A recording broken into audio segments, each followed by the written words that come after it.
ಅನಿಮಿತ್ತವಾದಂಥ ಭಕ್ತಿಯನ್ನು ಮಾಡ್ತಾ ಸ್ವಧರ್ಮವನ್ನು ಆಚರಣೆ ಮಾಡ್ತಾ ಶುದ್ಧವಾದಂಥ ಮನಸ್ಸುಳ್ಳಂಥವನಾಗಿ ತೀವ್ರವಾದಂಥ ಭಕ್ತಿ ಉಳ್ಳವನ ಸರ್ವದಾ ನನ್ನಲ್ಲಿ ಭಕ್ತಿಯನ್ನು ಮಾಡಿದಾಗ ಸರ್ವದಾ ನಾನು ಅವನಿಗೆ ವೈರಾಗ್ಯವನ್ನು ಕೊಡುವಂಥವನಾಗಿ ಅವನನ್ನು ಪುರುಷ ಸಂಬಂಧದ ಮುಕ್ತನಾಗಿ ಮಾಡುವಂಥವನಾಗಿದ್ದೇನೆ. ಒಮ್ಮೆ ಸರ್ವಾದ ಅಪರೋಕ್ಷ ಆಯಿತು ಅಂದರೆ ಸರ್ವದಾ ಮುಂದೆ ಮುಕ್ತಿ ನಿಶ್ಚಯವಾಗಲಾಗಿದೆ. ಇದರಲ್ಲಿ ಯಾವುದೇ ಸಂಶಯಕ್ಕೆ ಆಸ್ಪದವಿಲ್ಲ ಅಂತ ಭಗವಂತ ಅಭಯವನ್ನು ಕೊಡುವಂಥವನಾಗಿ ನಿಯಮಗಳು ಯಾವುವು ಯಮಗಳು ಯಾವುವು ಅಂತ ಹೇಳ್ತಾ ಇದ್ದಾನೆ. ನಿಯಮಗಳು ಸ್ವಧರ್ಮಾಚರಣೆ ಧರ್ಮಾಚ ನಿವರ್ತನಂ ದೇವಲಭ್ಯನ ಸಂತೋಷ ಆತ್ಮವಿಚಾರಣಾಚರಣಂ ಗ್ರಾಮ್ಯ ಧರ್ಮ ನಿವೃತ್ತಿಶ್ಚ ಮೋಕ್ಷ ಧರ್ಮ ವರ್ತಿಸ್ತದ ಮಿತಮೇಧ್ಯಾಸನಂ ಶಾಶ್ವತ ವಿಯುಕ್ತ ಹರಿ ಕ್ಷೇತ್ರ ಸೇವನಂ ಅಂತ ನಿಯಮಗಳು ಹೇಳ್ತಾ ಇದ್ದಾರೆ. ದೇವಲಭ್ಯನ ಸಂತೋಷ ಯಥೇಚ್ಛದಲ್ಲಿ ನಾವು ಸಂತುಷ್ಟನಾಗಿರಬೇಕು. ಅಧರ್ಮಗಳ ಸರ್ವತಾ ಮಾಡತಕ್ಕದ್ದಲ್ಲ, ಅದೊಂದು ದೊಡ್ಡ ಕಂಡೀಷನ್ ಭಗವಂತ. ದೇವಲಬ್ಧಿಯ ಸಂತೋಷ ಮತ್ತು ಅದು ಜ್ಞಾನಿಗಳ ಸೇವೆಯನ್ನು ಮಾಡುವಂಥವನಾಗಬೇಕು. ಗ್ರಾಮ್ಯ ಧರ್ಮ ನಿವೃತ್ತಿಷ್ಟ ಗ್ರಾಮ್ಯ ಧರ್ಮಗಳು ಅಂದರೆ ಈ ಟಿ ವಿ ಇತ್ಯಾದಿಗಳು ನೋಡುವಿಗೆ ಹರಟಿ ಹೊಡೆಯುವಿಗೆ ಸರ್ವತಾ ಬಿಡಬೇಕು ಅವನನ್ನು. ಮತ್ತು ಮೋಕ್ಷ ಧರ್ಮಗಳು ಯಾವುದು ಅಂತ ತಿಳ್ಕೊಂಡು ಅವುಗಳಲ್ಲಿ ರತಿ ಆಸಕ್ತಿ ಹೊಂದುವಂಥವನಾಗಬೇಕು. ಮಿತವಾದಂಥ ಮೇಧ್ಯವಾದಂಥ ಆಹಾರವನ್ನು ಸೇವನೆ ಮಾಡಬೇಕು. ಯಮಾದಿಗಳು ಅಹಿಂಸಾ ಸತ್ಯಮಸ್ತೇಯಂ. ಅಹಿಂಸಾ ಅಂದರೆ ವಿನಾಕಾರಣ ಸರ್ವಥ ಯಾವುದೇ ಹಿಂಸೆಯನ್ನು ಮಾಡಬಾರ್ದು. ಹಿಂಸಾ ಮಾಡದೆ ಬದುಕಿಸೋಕ್ಕಿಲ್ಲ. ನಮಗೆಲ್ಲ ಊಟ ಮಾಡ್ತೀವಿ, ಅಲ್ಲಿ ಅಕ್ಕಿ ಒಳಗೆ ಜೀವ ಇರ್ತಾನೆ, ಬಕರಿ ತಿಂತೀವಿ, ಅಕ್ಕಿ ಜೀವ ಇರ್ತಾನೆ. ಆ ಜೀವನನ್ನು ಪಾತ್ರ ಹಾಕಿ ಮೊದಲು ಕುಟ್ಟಿ ಕುದಿಸಿ ಆಮೇಲೆ ಅನ್ನದ ಮೇಲೆ ಬಾಯ ಕಚ್ಚಿ ತಿಂತೇವೆ. ಜೀವನ ಹಿಂಸಾಗಿಲ್ಲದೆ ಜೀವ ಶಕ್ಯವೇ ಇಲ್ಲ. ಆದ್ದರಿಂದ ಶಾಸ್ತ್ರವೇದ ಹಿಂಸೆ ನೋಡಿ ವಿರೋಧ ಹಿಂಸೆ ಸರ್ವತಾ ಮಾಡತಕ್ಕದ್ದಲ್ಲ, ಅದು ಅಹಿಂಸಾ ಅನ್ನುವಂಥ ಲಕ್ಷಣ. ಸತ್ಯ ಅಂದರೆ ಇದಕ್ಕೆ ಸತಾಮಿತಂ ಸತ್ಯಂ. ಸುಳ್ಳು ಆಡಿದ್ರು ಕೂಡ ಇನ್ನೊಬ್ಬರಿಗೆ ಹಿತಾಗಿರಬೇಕು, ಅದು ಸತ್ಯವಾಗದಾಗಿದೆ. ಒಂದು ಮದುವೆ ಮುಂಚೆ ನಡೀತಾ ಇತ್ತು, ಅವರಿಗೆ ಮೈಲಿಗೆ ಬಂದಿತ್ತು, ನಿಮಗೆ ಗೊತ್ತಿತ್ತು, ಅಲ್ಲಿ ಹೋಗ್ಲಿಕ್ಕೆ ಹೋಗಬಾರ್ದು. ನೀವು ಮೈಲಿ ಬಂದಿದ್ದು ಹೋಗಿ ಹೇಳಬಾರ್ದು. ಅದಕ್ಕೆ ಸರ್ವತಾ ಅದು ಸತ್ಯವಾಗುತ್ತಾ ಇದೆ ಆ ಮಾತು. ಅಷ್ಟೇ ಇನ್ನೊಬ್ಬರ ವಸ್ತು ಸರ್ವತಾ ಅವರ ಒಪ್ಪಿಗೆ ಇಲ್ಲದೆ ಮುಟ್ಟತಕ್ಕದ್ದಲ್ಲ. ಅಂದರೆ ಇದನ್ನು ಇದನ್ನು ಕಳ್ತನ ಮಾಡತಕ್ಕದ್ದಲ್ಲ. ಮತ್ತು ಯಾವುದರ್ಥ ಪರಿಗ್ರಹ ಸರ್ವತ ಎಷ್ಟು ಬೇಕೋ ಅಷ್ಟೇ ಗ್ರಹಣ ಮಾಡಿ ದಾನ ಮಾಡ್ತಾ ಹೋಗು. ಅದು ಕೊಡ್ರಿ, ಇದು ಕೊಡ್ರಿ, ಅದು ಬೇಕು, ಇದು ಬೇಕು, ಸರ್ವತ ಅನ್ನಬಾರ್ದು. ಯಾದವಾರ ವಿಷಯ ಹೇಳ್ತಾರೆ ಈ ವಿಷಯದಲ್ಲಿ. ಯಾದವಾರಲ್ಲಿ ನೂರಾರು ಮಂದಿ ಶಿಷ್ಟಿರ್ತಾರೆ. ಯಾದವಾರರು ದಿನ ಏನು ಮಾಡಬೇಕು ಅವರಿಗೆ ಅಂತ ಹೇಳಿದ್ರೆ ಅವತ್ತಿನ ಮತ್ತೆ ರಾತ್ರಿ ಊಟ ಸರ್ವತಾರೆ ದಾನ ಮಾಡಿ, ರಾತ್ರಿ ಊಟ ದಾನ ಮಾಡಿ ಮನೆ ಒಳಗೆ ಏನು ಇಡೋಂಗಿಲ್ಲ. ರಾತ್ರಿ ಊಟ ಆಗಿಬಿಟ್ಟು ದಾನ ಮಾಡಿಬಿಡೋದು. ಮುಂಜಾನೆ ಮತ್ತೆ ಭಗವದ್ ಕೊಡ್ತಾನಂದಷ್ಟು ವಿಶ್ವಾಸ ಅವರಿಗೆ, ಭಗವಂತನ ರಕ್ಷಿತೇ ವಿಶ್ವಾಸ.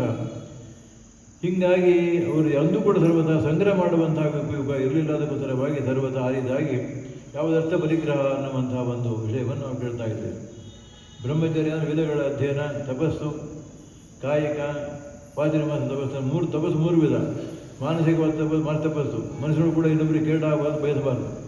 ವಾಚನಿಕ ದುಷ್ಟ ಮಾತನಾಡಬಾರ್ದು. ಮತ್ತು ಕಾಯಿಕ ಇನ್ನೊಬ್ಬರಿಗೆ ಕೈ ಹೊಡಿಬಾರ್ದು, ಇಂಥ ತಪಸ್ಸನ್ನು ಮಾಡಬೇಕು.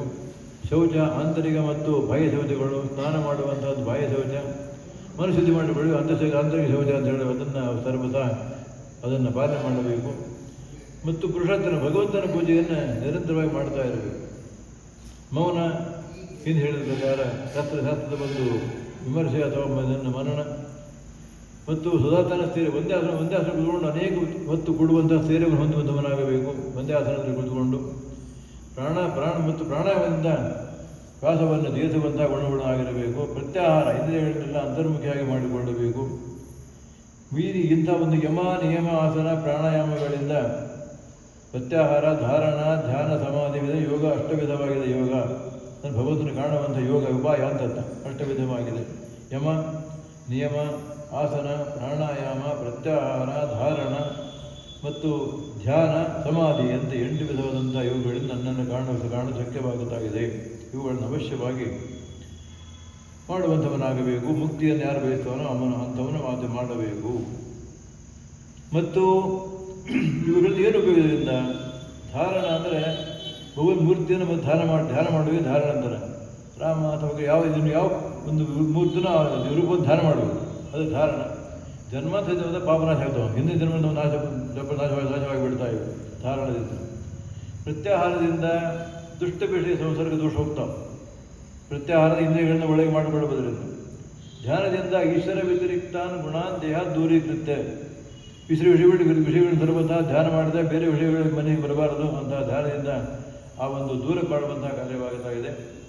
ಆವಾಗ ಪ್ರಸನ್ನವದನಾಂಭೋಜಂ ಪದ್ಮಗರ್ಭಾರುಣಕ್ಷಣಂ ನಿರೋತ್ಪದಲಶ್ಯಾಮಂ ಶಂಕಚಿಕದಾಧರಂ ಭಗವಂತನನ್ನು ಧ್ಯಾನ ಮಾಡಬೇಕು. ಹೇಗಿದ್ದಾನೆ ಭಗವಂತ?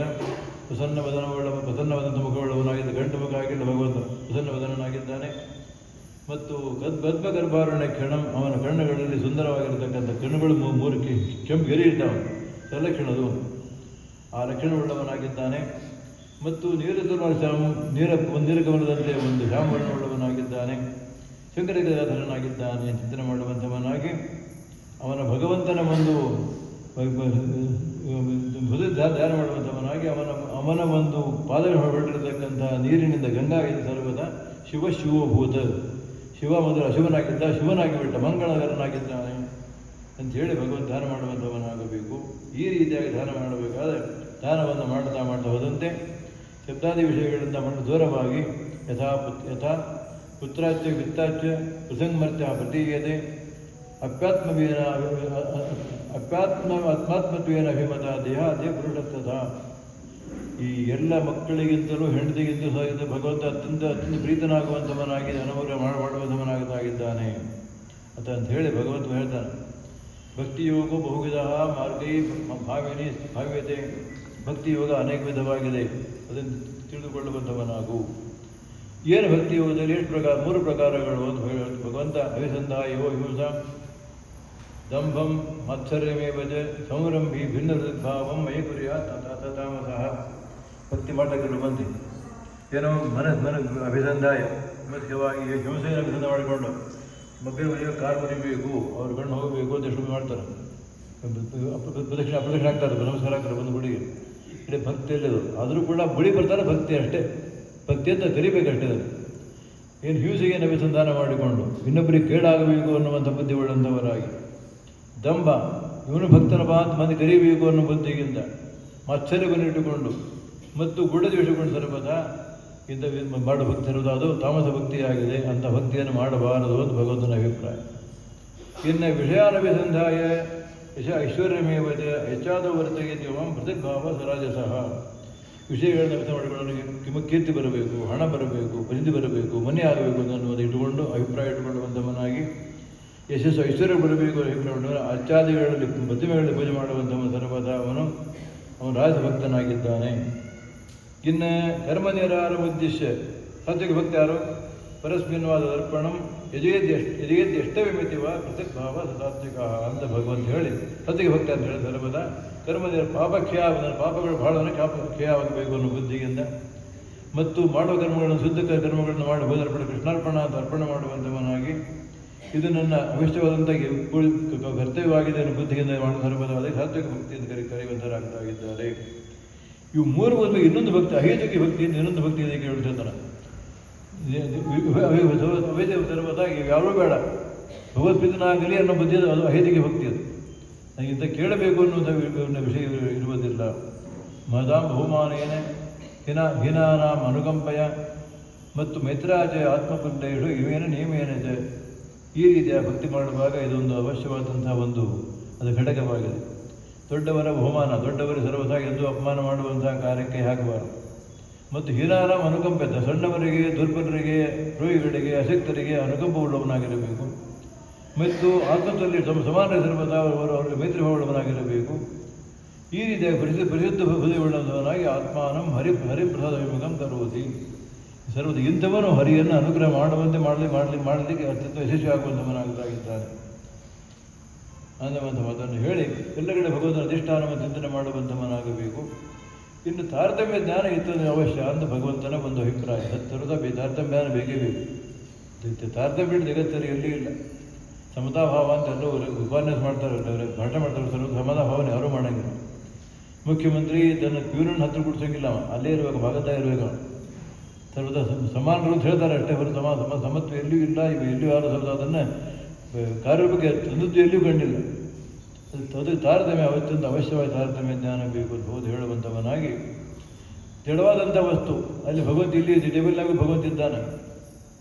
ಅದಕ್ಕೆ ಸರ್ವತಾ ಅದಕ್ಕೆ ಚೇತನತ್ವ ಕೊಡುವಂಥ ಒಂದು ಕಾರ್ಯಕ್ರಮ ಬಂದು ಮಾಡೋಂಗಿಲ್ಲ. ಜಡವಸ್ತುವೇ ಹೋಗಿ ಅವನು ಇದ್ದಾನಂತೆ ವಸ್ತು ಹೋದ ಇವತ್ತಿಂತದ್ದು ಇವತ್ತು ಭಗವಂತನಿದ್ದಾನೆ. ಅದಕ್ಕಿಂತ ಹೆಚ್ಚಿನ ಭಗವಂತನ ಸನ್ನಿಧಾನ ಇದು ಒಂದು ಚೇತನಗಳಲ್ಲಿ ಈ ಅಮೀಬಾಗಿದ್ದ ಇರ್ತಾರೆ ಸೂಕ್ಷ್ಮ ವಸ್ತುಗಳು ಅವುಗಳಲ್ಲಿ ಚೇತನಗಳು ಅಲ್ಲಿ ಭಗವಂತಿರ್ತಾನೆ. ಅವಕ್ಕಿಂತ ಹೆಚ್ಚಿನ ಸ್ಥಾವರಗಳಲ್ಲಿ ಈ ಗಿಡಗಂಟೆಗಳಲ್ಲಿ ಭಗವಂತಿದ್ದಾನೆ. ಎಲ್ಲ ಗಿಡಗಳಲ್ಲಿ ಭಗವಂತಿದ್ದಾನೆ. ಅದೇ ರೀತಿ ಸನ್ನಿಧಾನವುಳ್ಳವನಾಗಿದ್ದಾನೆ. ಅದಕ್ಕಿಂತ ಹೆಚ್ಚಿನ ಸನ್ನಿಧಾನ ಈ ಒಂದು ಚರಣವುಳ್ಳಂಥ ವಸ್ತುಗಳಲ್ಲಿ ಸಣ್ಣ ಸಣ್ಣ ಇರಿವಿ ಗೊದ್ದೆಗಳಲ್ಲಿ ಭಗವಂತನ ಸನ್ನಿಧಾನ. ಅದಕ್ಕಿಂತ ಹೆಚ್ಚಿನ ಸನ್ನಿಧಾನ ಏನು ಸನ್ನಿಧಾನ ಈ ಇದನ್ನೇ ಗೊದ್ದ ಈ ಇರಿವಿ ಅಂತ ಅವು ಅಸ್ಥಿಗಳಿಲ್ಲ ಅವರಿಗೆ ವರೆದು ಬಿಟ್ಟು ಹೋಗ್ಬಿಡ್ತಾವು. ಅದು ಸನ್ನಿಧಾನ ಹೆಚ್ಚವನಲ್ಲಿ. ಅದಕ್ಕಿಂತ ಹೆಚ್ಚಿನ ಸನ್ನಿಧಾನ ಎಲುಬುಳ್ಳ ಪ್ರಾಣಿಗಳಲ್ಲಿ ನಾಯಿ ಬೆಕ್ಕುಗಳಲ್ಲಿ ಹೆಚ್ಚಿನ ಸನ್ನಿಧಾನ ಭಗವಂತನಿಗೆ. ಅದಕ್ಕಿಂತ ಹೆಚ್ಚಿನ ಸನ್ನಿಧಾನ ಆಗಳಲ್ಲಿ ಹಾಲು ಕೊಡುತ್ತದೆ, ಪವಿತ್ರವಾದಂಥ ಹಾಲು ಕೊಡುವುದಕ್ಕೆ ಹೆಚ್ಚು ಸನ್ನಿಧಾನ. ಅದಕ್ಕಿಂತ ಹೆಚ್ಚಿನ ಸನ್ನಿಧಾನ ವರ್ಣ ಬಾಹಿರನಲ್ಲಿ ಮನುಷ್ಯನಲ್ಲಿ ಸನ್ನಿಧಾನ ಹೆಚ್ಚು. ಅದಕ್ಕಿಂತ ಹೆಚ್ಚು ಶೂದ್ರನಲ್ಲಿ. ಅದಕ್ಕಿಂತ ಹೆಚ್ಚು ಸನ್ನಿಧಾನ ವೈಶ್ಯನಲ್ಲಿ. ಕ್ಷತ್ರಿಯ ಬ್ರಾಹ್ಮಣ ಇದೆ ಸನ್ನಿಧಾನ ಹೆಚ್ಚಾಗುತ್ತಾ ಹೋಗುತ್ತಾಗಿದೆ. ಬ್ರಾಹ್ಮಣನಲ್ಲಿಯೂ ಕೂಡ ಬ್ರಾಹ್ಮಣ ಹುಟ್ಟಿದ್ದಾನೆ, ಅವನಿಗಿಂತ ಆಚಾರಬದ್ಧನ ಅವನ ಸನ್ನಿಧಾನ ಹೆಚ್ಚು. ಸನ್ನಿಧಾನ ಮಾಡ್ತಾನೆ. ಅವನಿಗಿಂತ ಹೆಚ್ಚು ಶಾಸ್ತ್ರ ಶ್ರವಣ ಮಾಡ್ತಾನೆ, ಅವನ ಸನ್ನಿಧಾನ ಹೆಚ್ಚು. ಶ್ರವಣ ಮಾಡಿದವನಿಗಿಂತ ಮನನ ಮಾಡಿಕೊಂಡು ಸತ್ತು ನಿಶ್ಚಯ ಮಾಡಿಕೊಳ್ತಾನೆ, ಅವನ ಸನ್ನಿಧಾನ ಹೆಚ್ಚು. ಅವನಿಗಿಂತ ಹೆಚ್ಚು ಸನ್ನಿಧಾನ ಯಾರು ಉಪನ್ಯಾಸ ಮಾಡ್ತಾನೆ ಸನ್ನಿಧಾನ ಹೆಚ್ಚು.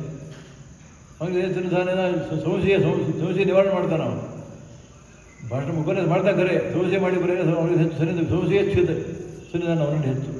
ಈ ರೀತಿಯಾಗಿ ಸನ್ನಿಧಾನ ಹೋಗ್ತಾ ಮನುಷ್ಯರಲ್ಲಿ, ಮನುಷ್ಯೋತ್ತಮರಲ್ಲಿ, ಚಕ್ರವರ್ತಿಗಳಲ್ಲಿ, ಮನುಷ್ಯ ಗಂಧರ್ವರಲ್ಲಿ, ದೇವಗಂಧರ್ವರು, ಅಜಾನ ದೇವತೆಗಳು, ಕರ್ಮದೇವತೆಗಳು, ಆಮೇಲೆ ಹೋಗ್ತಾ ಮುಂದೆ ವಾರುಣಿ, ಸೌಪರ್ಣಿ ಮತ್ತು ಉಮಾದೇವಿ, ಅವರಿಂದ ಹೆಚ್ಚು ಸನ್ನಿಧಾನಗಳು, ಗರುಡ ಹೇಳಿರುವ ಇದರಲ್ಲಿ, ಅದಕ್ಕಿಂತ ಸನ್ನಿಧಾನ ಸರಸ್ವತಿ ಭಾರತೀಯರಲ್ಲಿ, ಆಮೇಲೆ ಬ್ರಹ್ಮವಾಯುಗಳು, ಅಲ್ಲಿ ಪ್ರತಿಯೊಂದು ಭಗವಂತ. ಹೀಗೆ ಸನ್ನಿಧಾನ ವಿಷಯ ಸರ್ವಥ ಇದ್ದಷ್ಟವರಲ್ಲಿ ಒಂದು ಶಕ್ತಿ ಭಕ್ತಿಗಳು ಹೆಚ್ಚಾಗಿರುವಂಥವುಗಳಾಗ್ತಾ ಇವೆ. ಈ ರೀತಿಯ ತಾರತಮ್ಯ ದಾನವು ಕೂಡ ಅತ್ಯಂತ ಅವಶ್ಯವಾಗಿ ಬೇಕು. ಆವಾಗ ಇಂತಹ ಅಧಿಷ್ಠ ತಾರತಮ್ಯವನ್ನು ತಿಳಿದುಕೊಂಡು ಅಲ್ಲಿ ಭಗವಂತನ ನಮಸ್ಕಾರ ಮಾಡುವಂಥವನಾಗಬೇಕು.